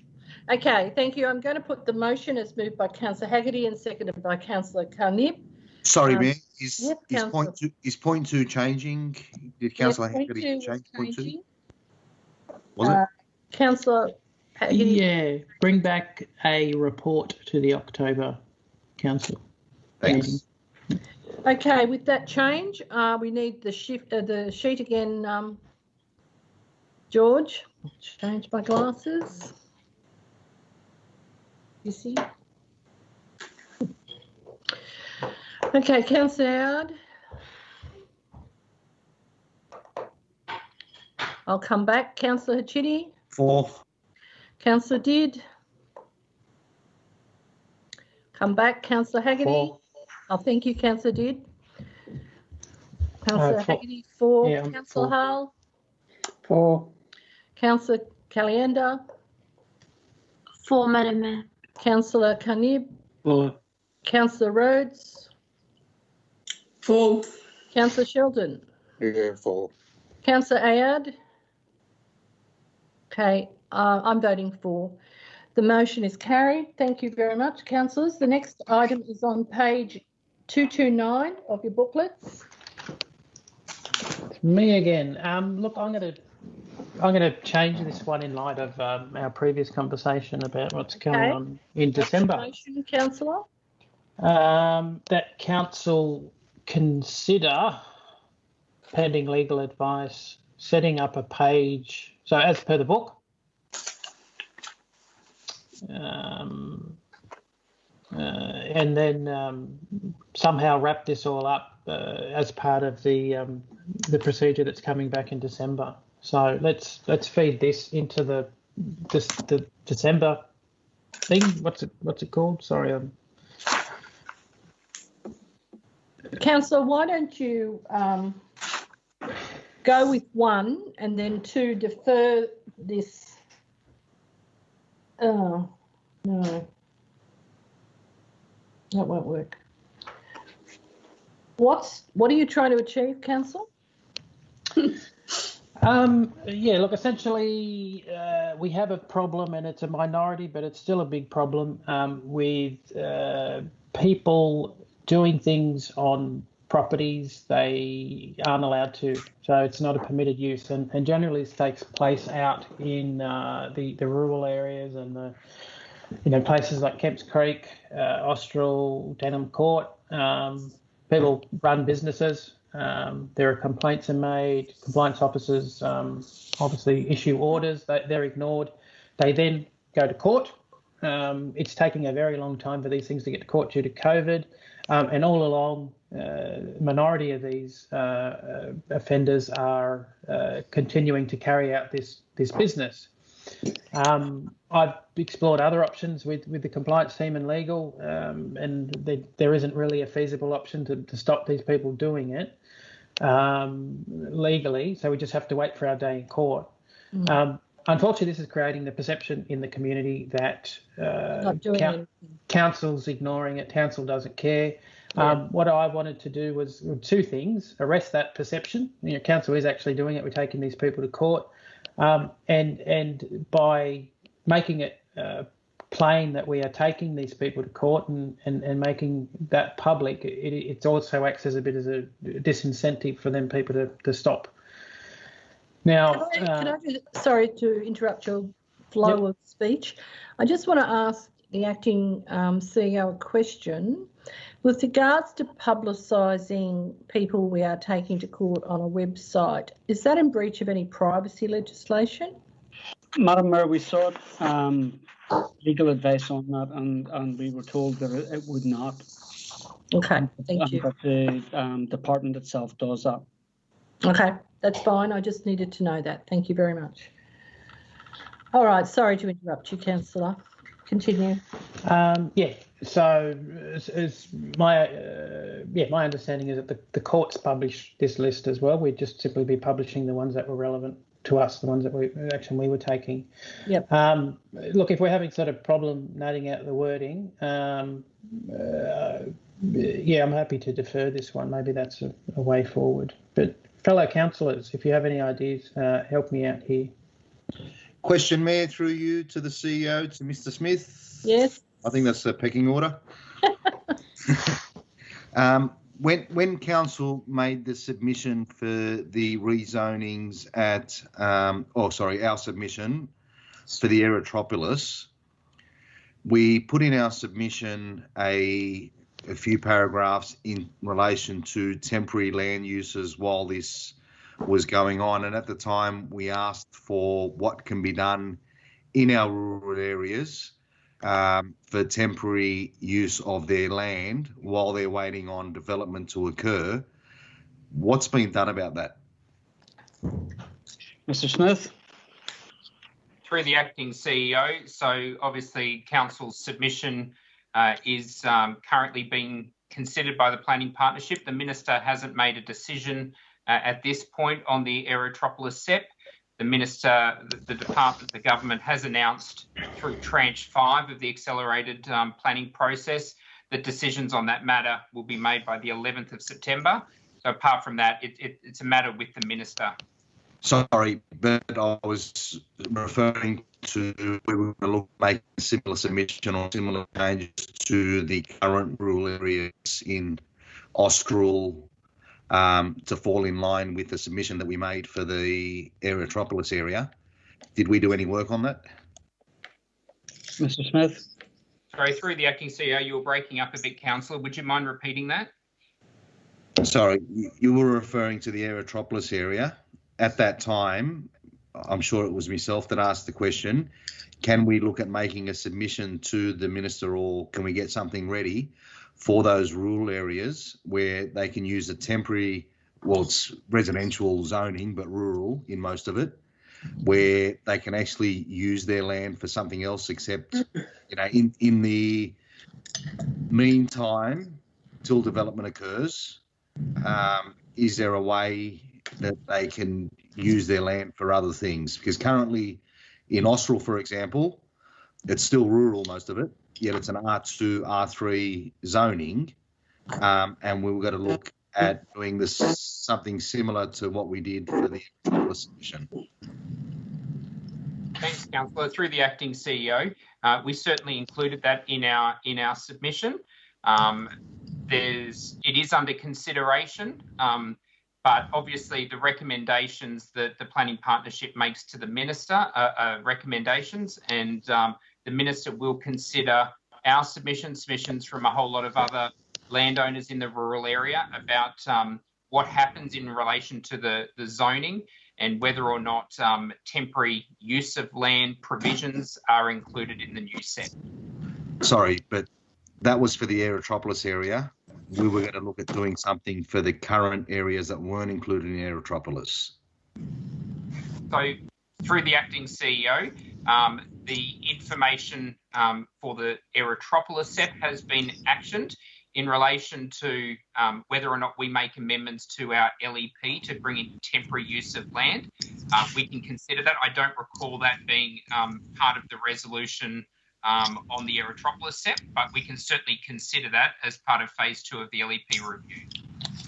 And I only say that because we do have an issue in the area. Obviously, there's some big land zonings where on 3 acres or 5 acres you can have only one container, but if you've got 1,000 square metres down the road, you can also have one container, for example.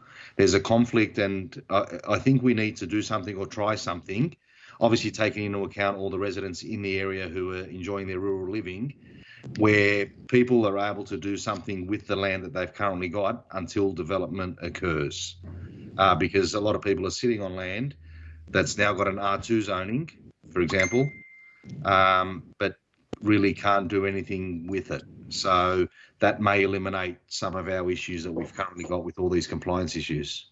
Through the acting CEO, we can certainly take that on notice, have a look at what the current SEP and LEP says in relation to temporary use of land, and then we can provide an answer to councils on that with some suggested opportunities if the council was minded to go down that path. Thank you. Thank you, Councillor. Any other discussion? None? And now, Councillor Haggerty, we need a seconder for your motion. And have you worked out the wording of your motion yet? No. Can I suggest that it's just give consideration to setting up a council page that identifies all legal proceedings during the policy review being brought back in December? You happy with that, Councillor Haggerty? Yep, all right. Okay, have we got a seconder for your motion? Happy to do that, Mayor. Thank you. Any opposition? No, quick question, Madam Mayor. Does that mean that the social media thing comes out, or so? And point social media and newspaper and anything else. It's on our webpage.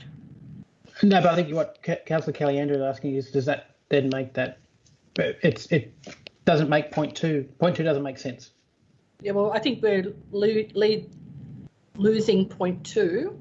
Yeah, that's basically relying on the web page to have the info, like a page that has, current legal actions relating to compliance or whatever title it'll be. Yeah, and whatever comes back in December will include ways we're going to push this out. Yep, all right. Okay, I'll put it. Any opposition? I'll put it. Those in favour, those against, declare it carried. The next item is on page 231. In the name of Councillor Kelly-Andrew. Yes, thank you, Madam Mayor. Look, I note the comments of the acting CEO identifying that a contract with Azility is in place to measure energy use and assist in reducing energy consumption. But I guess the key attraction of the Climate Clever initiative was more around the way that it engages with schools, businesses and households to also be more aware of their energy usage and help reduce their utility bills, because particularly in the current climate, I think most businesses, schools and households will be wanting to reduce costs wherever possible. And, you know, this looks like a really proactive way of being able to do that. So I'll sort of move the motion as per the book. Okay, thank you. Got a seconder? Yep. Thank you, Councillor Cunningham. You wish to speak to your motion? You've already spoken to it, but do you want to add anything to it, Councillor? No, I think I've spoken to it already, as you mentioned, Madam Mayor. Thank you. Have we got any opposition? Not opposition. I think this is a fantastic motion, but just a question we can take on notice. Can I get an update on my motion from I can't remember when about the Climate Council? Just take that one on notice. Okay, thank you. Nothing to do with the motion, but I'm sure we can accommodate you, Councillor. It's climatey, it reminded me. It's very climatey, okay. All right, given there's no opposition, I'll put the motion. Those in favour? Those against? Declare it carried. The next items are in your confidential booklet. There are 3, I think, hopefully. First one is on page 1783. 1783. It's a smaller booklet, which would be a nice change. Very heavy. Move that way. Recommendation, Madam Mayor. Thank you. Moved by Councillor Haggerty, seconded by Councillor Hadid. And can we, I'm not sure if anyone's hasn't made it this time, but can we also do what we normally do and, you know, send letters of thank you to the people You've already done that? Done, excellent. Done and dusted. Okay. I have a question, Madam Mayor, that I better. Yes, Councillor Rhodes. The people that are coming from agencies, members working with agencies, they're not all from the same agency, are they? No. They are all from different agencies? Yes. Okay, thank you. Thank you. Is there a mover? I'll move that one, Madam Mayor. Thank you, Councillor Kelly. Seconded. Thank you, Councillor Hart. Any opposition? I'll put it. Those in favour, those against, declare it carried.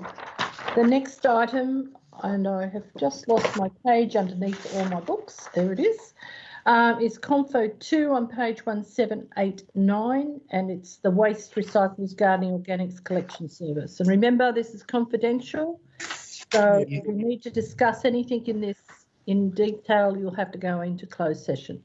Yeah, I've got a question, Mayor, but I'm just not. I'm scared to ask.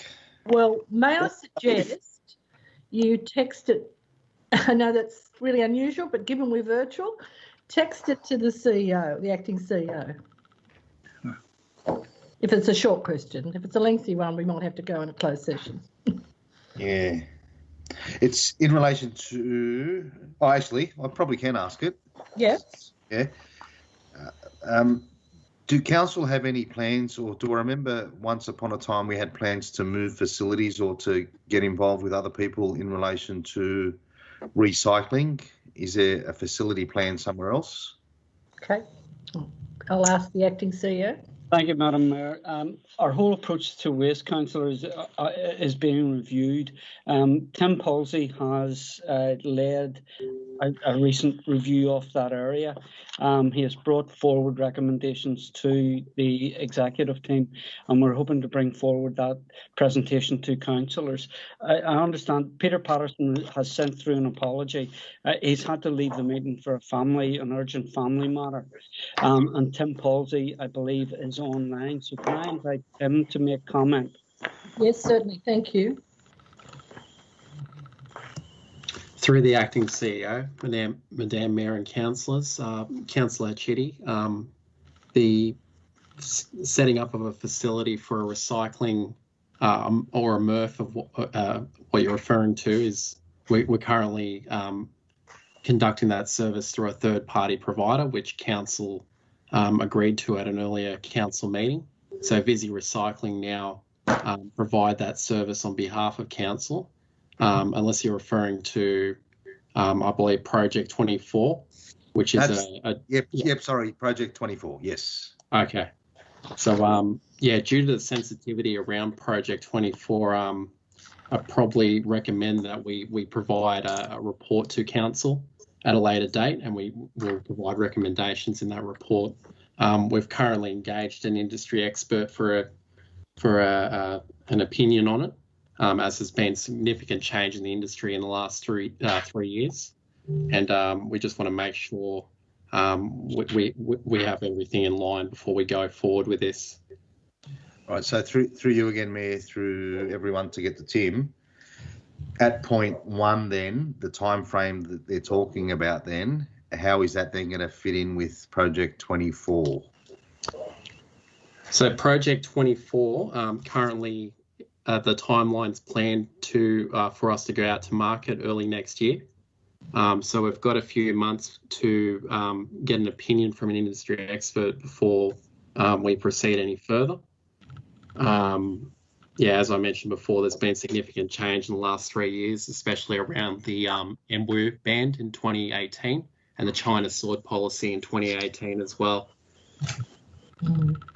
All right, so sorry. So Project 24, I'm thinking 2024, the project will be done. You would, correct. That's, yep. Yet in point 1 of this recommendation, and I won't talk about the term of this thing, that sort of doesn't then line up if 2024. Oh, so for this, sorry, Councillor, for this particular without going into detail, obviously, because I don't want to. Yeah. Yeah. So in relation to this tender, this is out of scope for Project 24. So this is just purely for the curbside collections component. So just the transport component to the processing facilities. So this is out of scope for Project 24.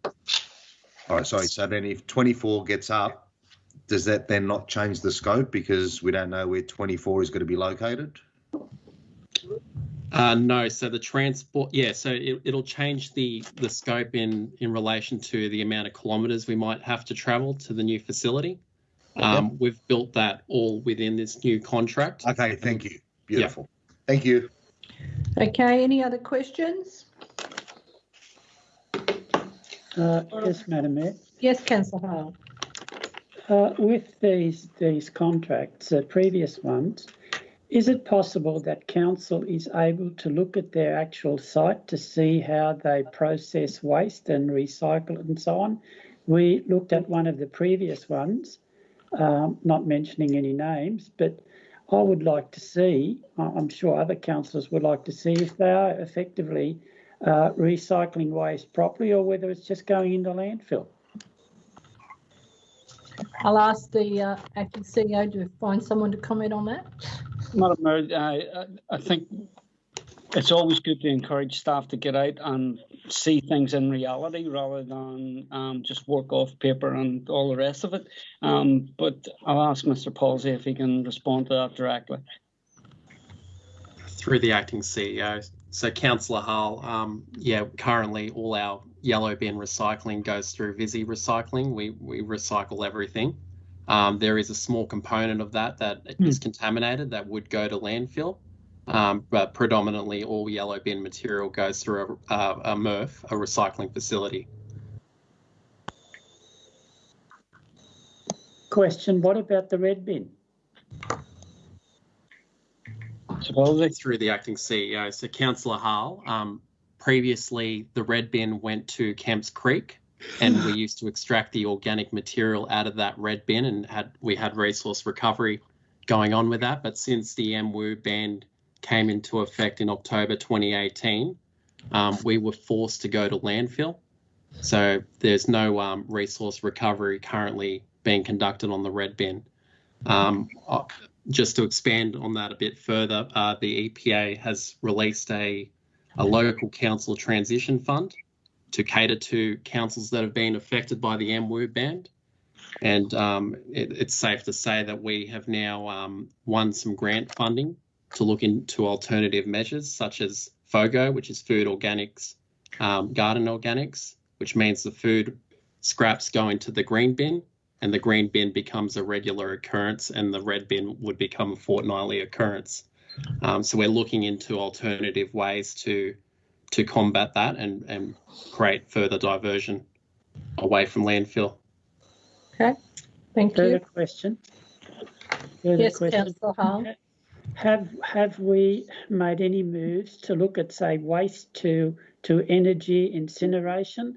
I would have thought that would have been an important issue at the moment, particularly with all the disposable masks and personal protection gear. That, you know, if that goes into landfill, that seems to me not really a very safe way of getting rid of it. I would have thought that we should look at the other mode of incinerating, and at least we get something out of it, energy to run homes. Through the acting CEO, so Councillor Hull, the state government will be releasing a 20-year waste strategy in the coming months. The draft is due to come out in the next 2 months, and that will address energy from waste. So we're anticipating that state government will force councils to go down the FOGO path. That's why we're doing all the initial research and development now to look into FOGO. And what FOGO means is if you can extract the organic material out of the general waste bin, you have a dry waste solution for incinerators and so forth. So that just paves the way for clean waste, a clean fuel source for those mechanisms if they come to be. Thank you. Councillor Rhodes, you have your hand up. Oh, I'm sorry, Madam Mayor. Okay, your hand's down. Councillor Hachidi, you've got your hand up. Sorry, one further question through you, Mayor, to the acting CEO. Can we get a briefing on this 2024 project thing? Absolutely, Councillor. We're in the process of trying to organise that. And if I could add to Tim's comments, Madam Mayor and I were part of a meet and greet meeting yesterday with CSIRO, and I had a follow-up meeting then with CRC. Both of them are really active in this area in partnership with Council. So we've got a great opportunity here to bring absolute leading best practice to Council in conjunction with research institutions of national renown, and we'll pull it all together and bring it forward to Council. But in terms of Project 21, absolutely, we plan to bring that forward to you as quickly as we can, hopefully in early September. Thank you, Councillor. I think it's 24 acting. Sorry, Project 24. Just my age. Okay, thank you. Any other questions? No. No? Can someone move a recommendation? Happy to move the recommendation, Madam Mayor. I'll second it. Thank you, Madam Mayor. Thank you, Councillor Hull. Thank you, Councillor Sheldon. Is there any opposition? Then I'll put it, those in favour, those against, declare it unanimous for the typist. The last item of tonight's agenda is on page 1812. Sorry, I'm going to be a party pooper. Can we go in a closed session for this one? Certainly can. Move the motion, Councillor, and we will. And do we have our General Counsel on, don't we? James, I'll ask. We do. I'm here, councillors. Beautiful, thanks. We're moving into closed session because of the nature of the item, and it's regarding section 10, part 2 of the Act, where there'll be commercial and confidence matters and legal matters discussed. So people who are not needed in this particular item can leave, and the public will be excluded. Is this an opportune time? Open council, and the recommendation that was adopted in closed session is that council notes the legal advice by senior counsel regarding the raid Moorebank Inc., that the Class 1 appeal in the New South Wales Land Environment Court in relation to the development consent of Moorebank Precinct West Stage 2 SSD 7709 has reasonable prospects of success, and 2, approves the provision of up to a total of $300,000 in legal funding for raid Moorebank Inc. for the appeal be paid subject to presentations of invoices to council. That was carried by the council. Given there's no other business before the council, I would like to thank everybody for attending this evening virtually, and also please stay safe everyone and look after yourselves, and good night.